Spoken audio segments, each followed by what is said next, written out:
You are listening to Never Stumped, the Adaptive OCR podcast. Pushing limits, breaking barriers for all, the Adaptive OCR. Hello and welcome everybody to the first episode of Never Stumped, the Adaptive OCR podcast. I'm really excited. This is something that I've had in the kind of back burner now for a couple of weeks. In case you don't know me, my name is Jamie Gain and I'm going to be your host for this wonderful podcast. I'm joined today by two incredible elite adaptive OCR racers.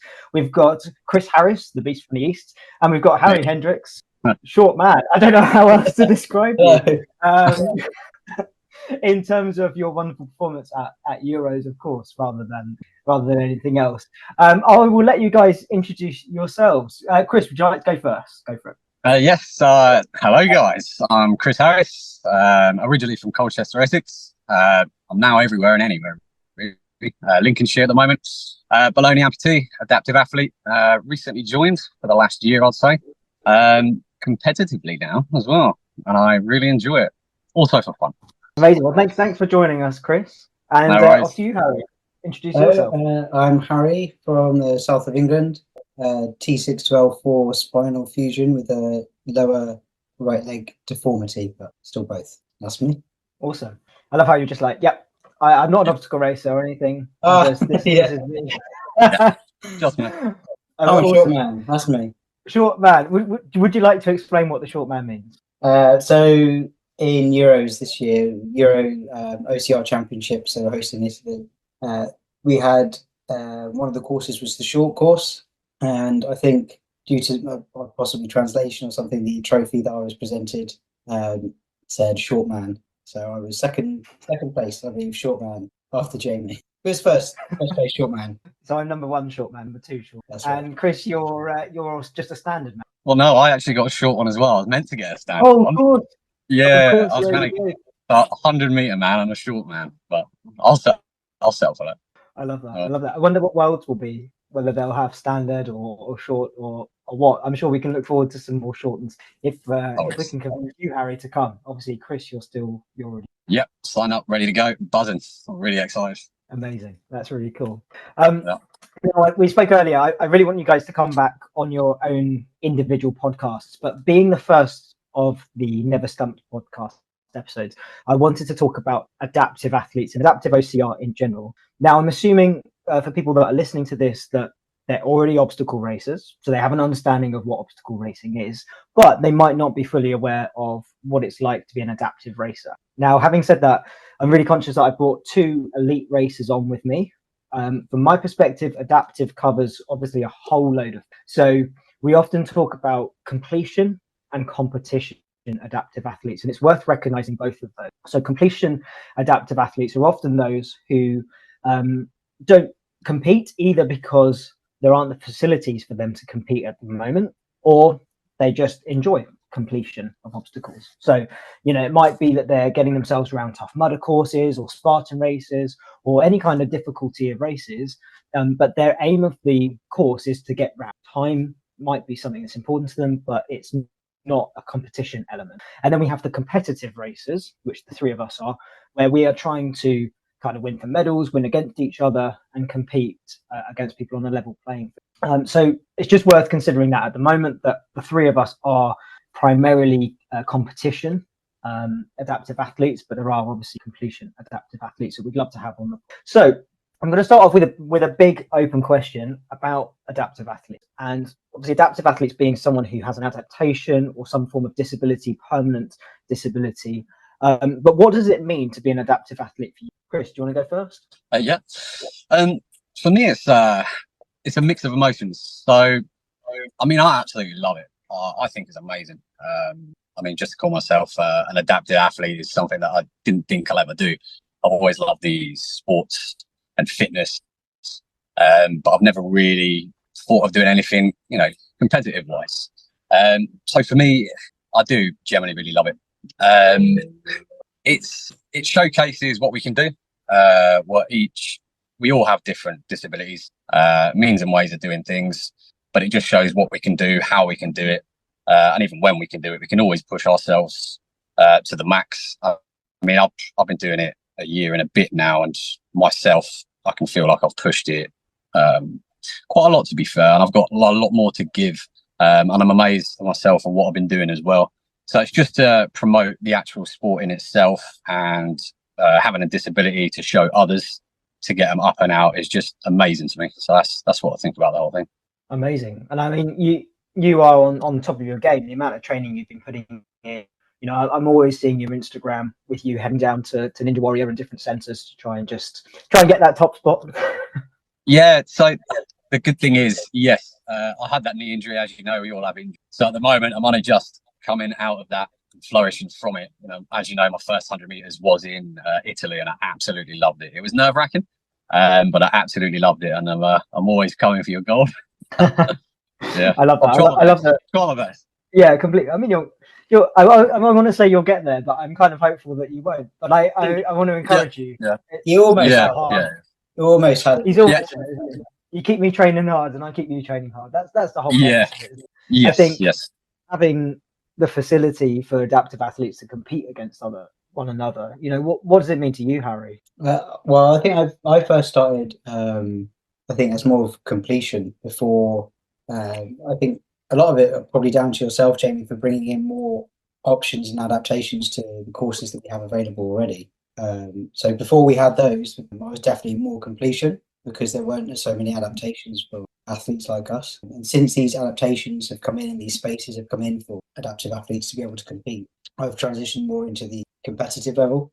For me, I think it's about helping to create that space and that visibility for adaptive athletes, and trying to sort of promote bigger organizations and companies to make these adaptations for us, and just, I guess, trying to think of the word, but make it more visible.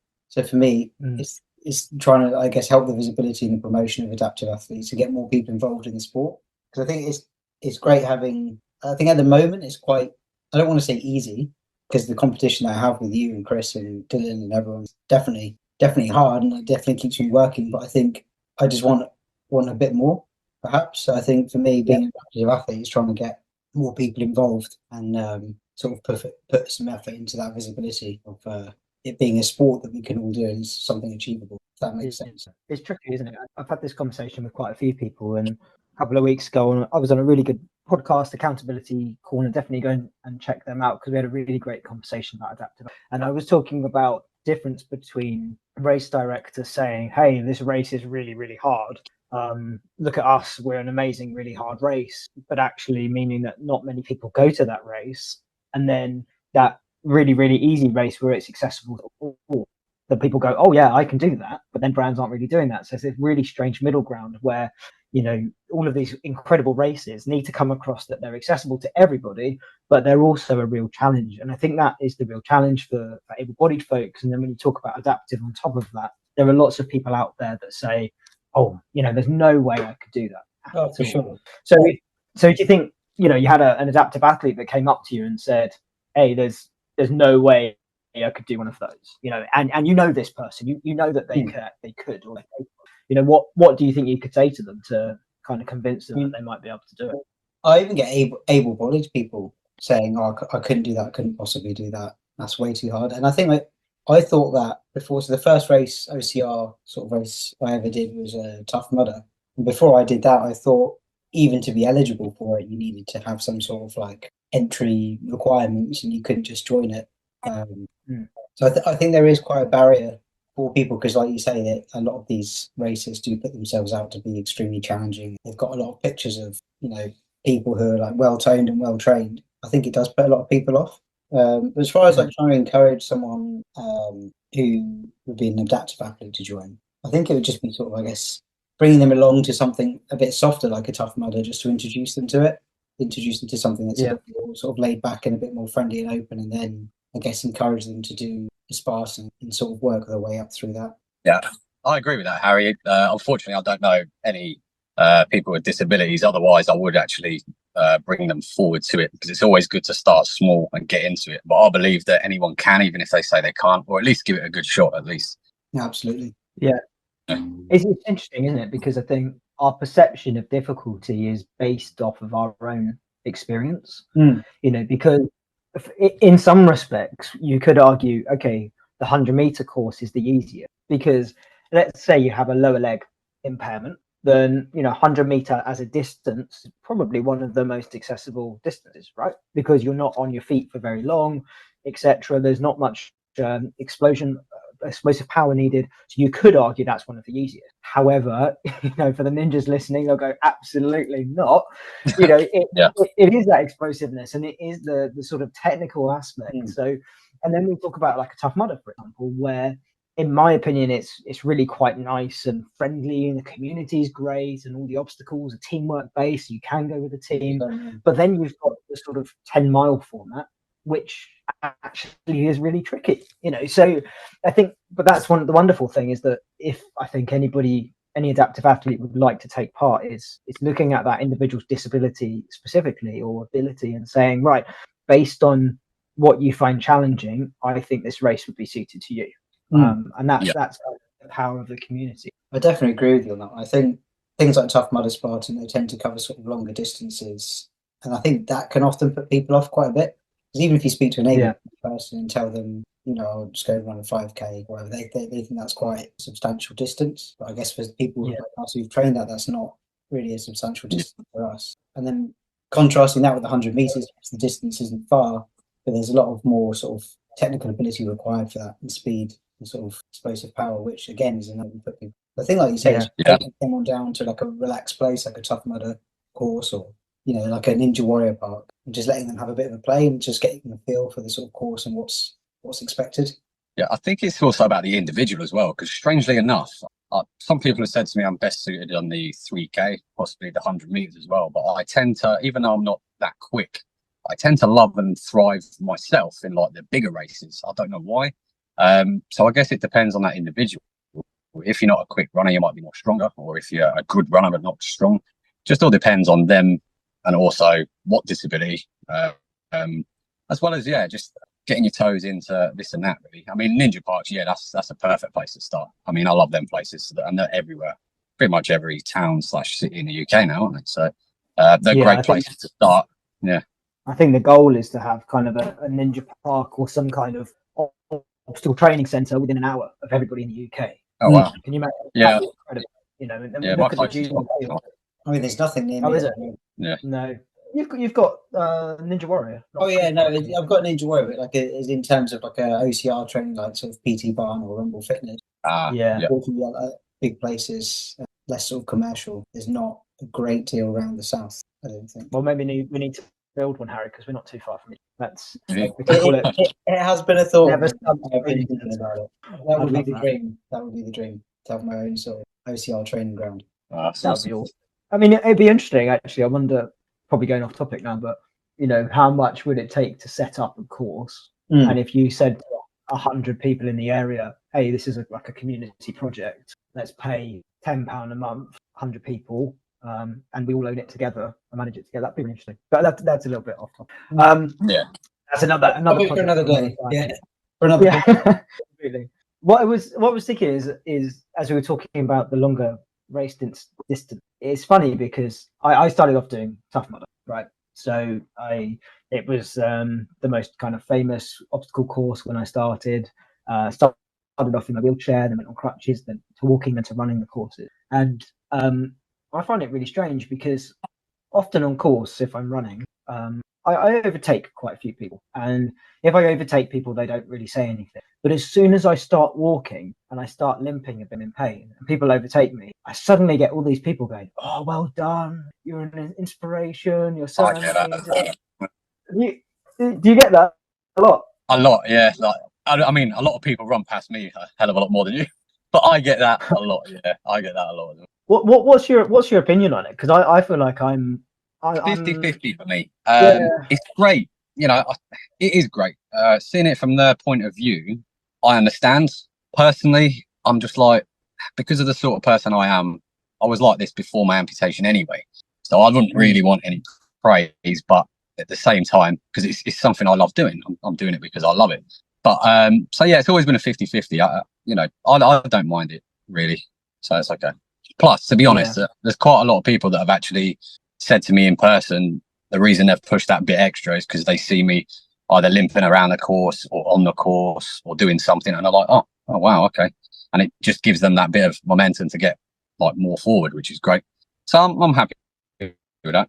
Yeah, I think within our community, there's always so many inspirations all around us. You know, the one that always comes to mind for me is Wendy Brothers with her and mate. You know, she's fantastic. Community. Fun fact what she does. about Wendy. Fun fact: it was her. She actually got me into OCR. It was her and Ramunas. Yeah, it was Colchester Ultimate Ninja in Colchester, and then we done like a fun run, a little squat quack thing. I think this was when my leg was really bad. I know I was on crutches and I had this like sleeve over my leg, but it was them two who actually got me into OCR. Yeah, so yeah, she's amazing at what she does.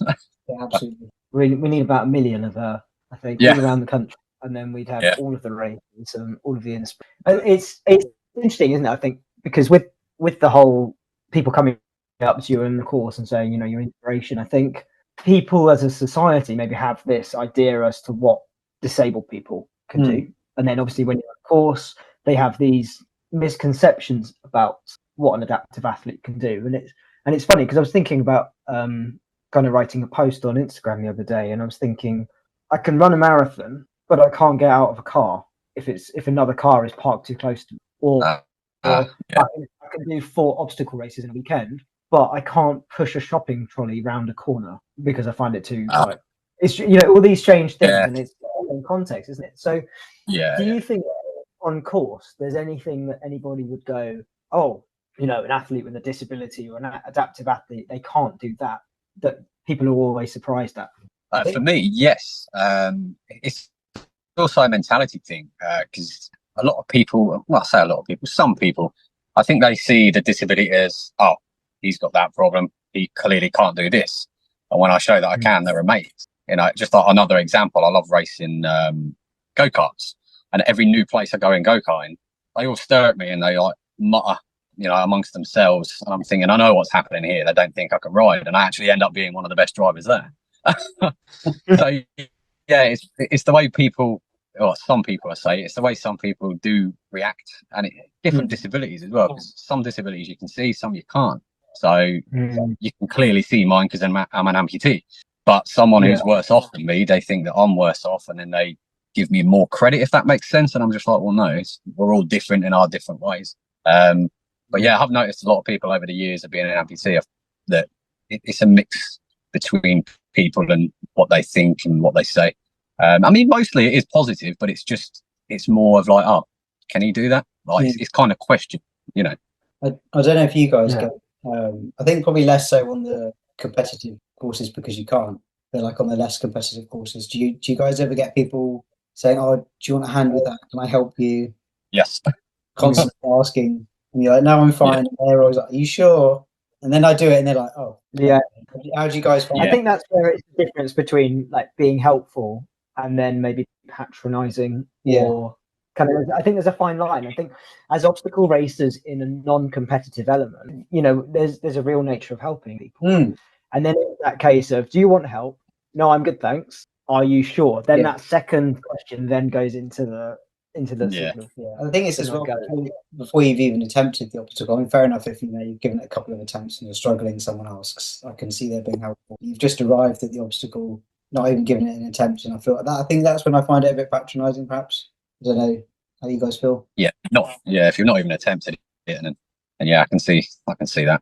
But that's not to say that you shouldn't offer people help, because it is. Oh yeah, it's good and a nice thing to do, but I guess I do think that's our nature though as well, because I know English people are very helpful and respectful in that sense as well, and we always say please, thanks, and sorries, and so it is nice. But coming from my perspective, probably yours as well, that it does get too much when it happens all the time. It's like, no, I can do it, or at least attempt to. I wonder how much of that's our own preconceptions of, oh, they're asking us because of our disability, whereas it might not be that at all. That's true. Yeah. But I think always help you, maybe. No. don't want to put anyone off offering help. Well, my mother was worse. I'm 36 years old and she still asks if I need anything and goes to jolt down if I look like I'm going to fall. I'm like, Mum, leave it. So yeah, but no, I get that. Sorry, my connection cut out a bit. Then that's a bit I'll have to edit out. Okay, so Yeah. we've got all these incredible adaptive athletes around the country. We've got some who are competitive, some who are non-competitive. Where do you see kind of adaptive athlete OCR going in the next kind of like 5-10 years? What do you think? I think we all might say the same thing here. Olympics. Yeah. I want to see it big. You know, it is good to see. So yeah, I want to see it in the Olympics. I mean, I'm getting on now. No hope for me, old age. But yeah, I want to see it in the Olympics, and a lot of people taking part and getting to know the actual sport itself. Because to be honest, I didn't really hear about OCR before I ever met Wendy and Ramunas as well. And that was only, I think I met them 10 years ago, but I've only been doing OCR a couple of years. So it does need to be more spoken about and shared more. But just in a year of being an OCR adaptive athlete, I've actually noticed a massive change already. It is being recognised a lot. But yeah, I would like to see it go really, really far. It's a fun sport. I mean, the feeling after you've done every race, it doesn't matter what race you do, the feeling after is just amazing. Like, it's great.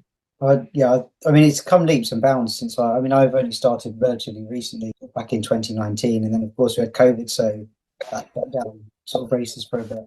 I think, is it only, correct me if I'm wrong, Jamie, but only recently it's become a discipline in the Olympics for pentathlon? Is that correct?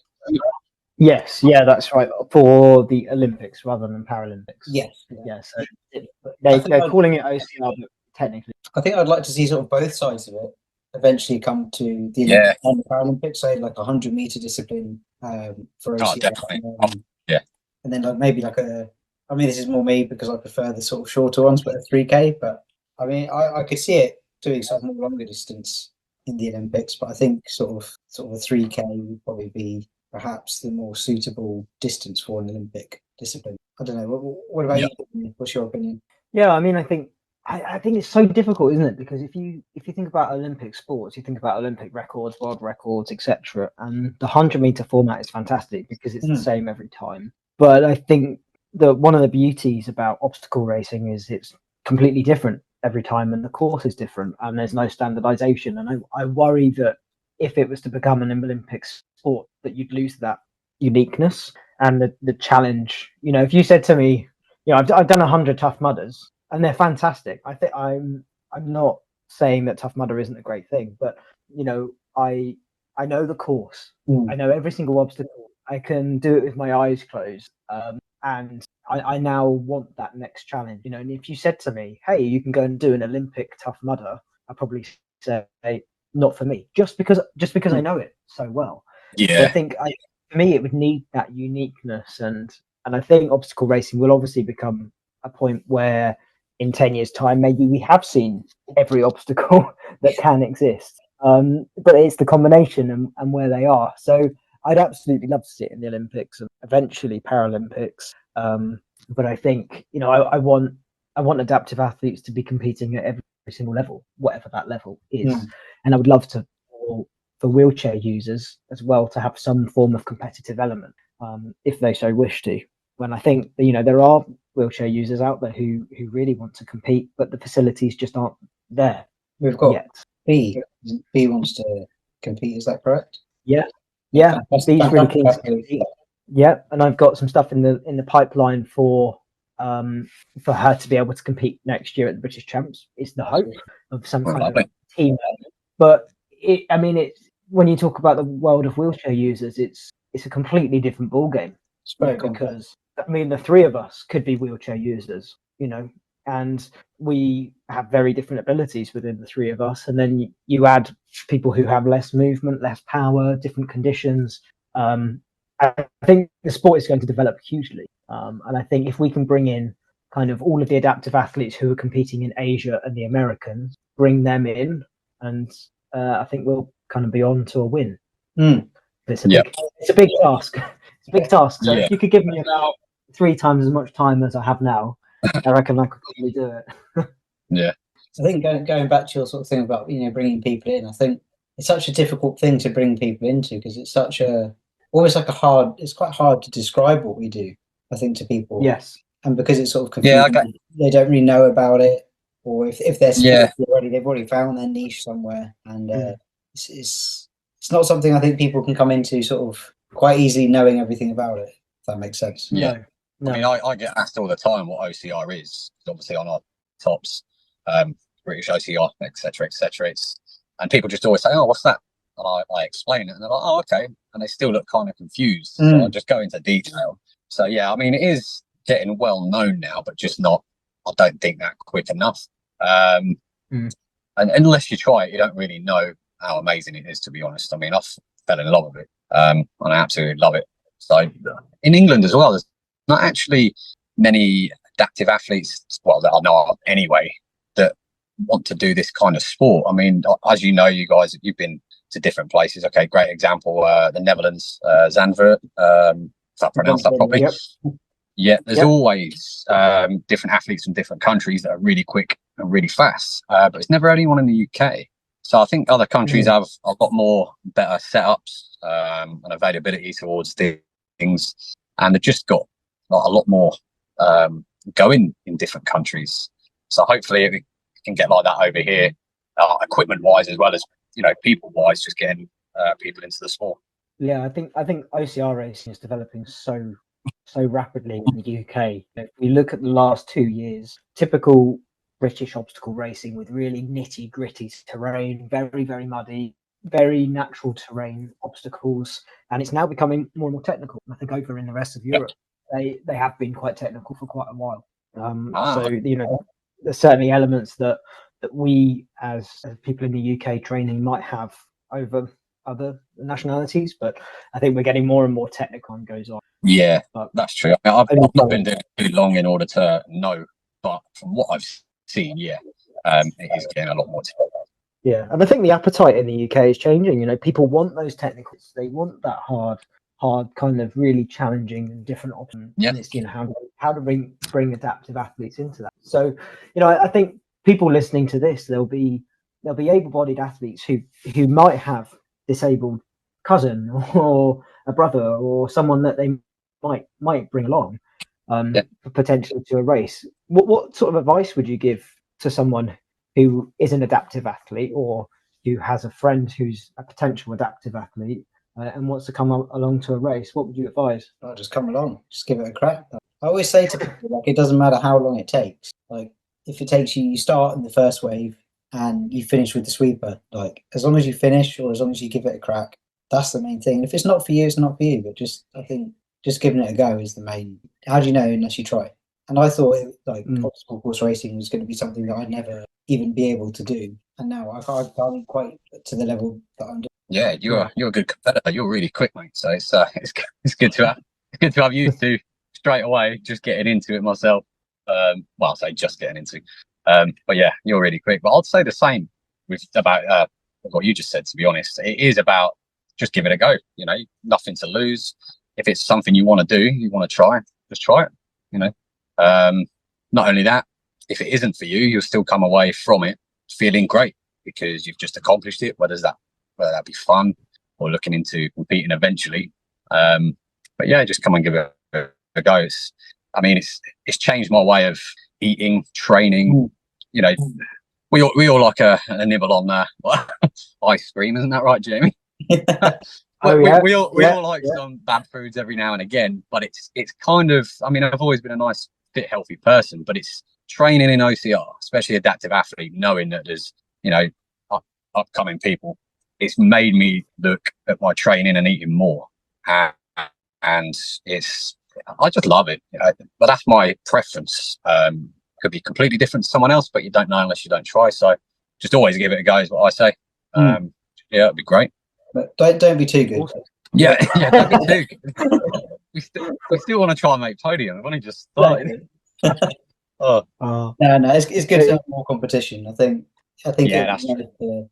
Because sometimes it's a bit too easy, and you're kind of like, I could probably skip today's training because I'm feeling a bit tired or whatnot. The competition is not that hard, but once you get more people, and you're like, no, I can't skip today because Jamie and Chris are on track, and I've got to up my the same.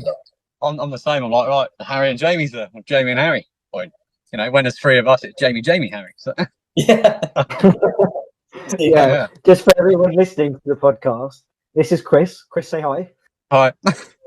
And this is Jamie. Hi, we are different people. We both have leg amputations, but we are actually different people, just in case you didn't know. Yeah.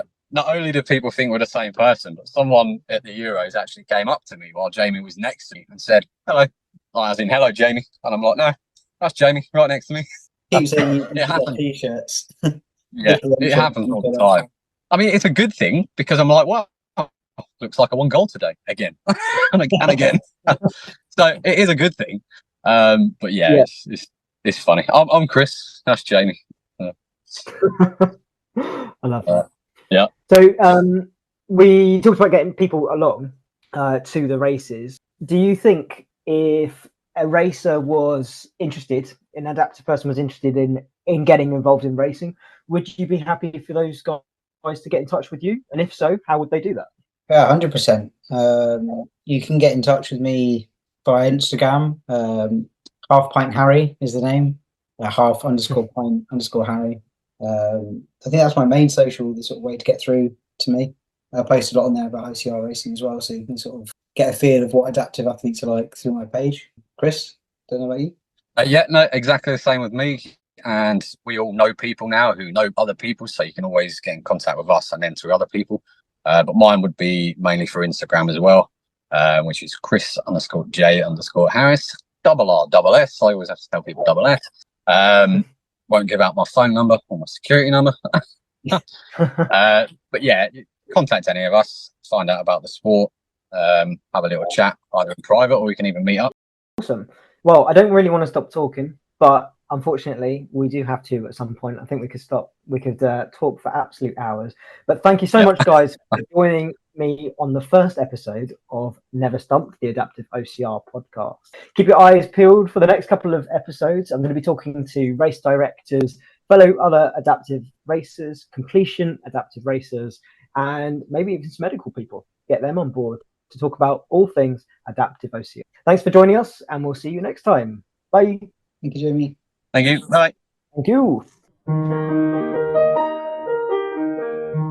You've been listening to Never Stumped, the Adaptive OCR podcast with Jamie Gain, and I'll catch you next time.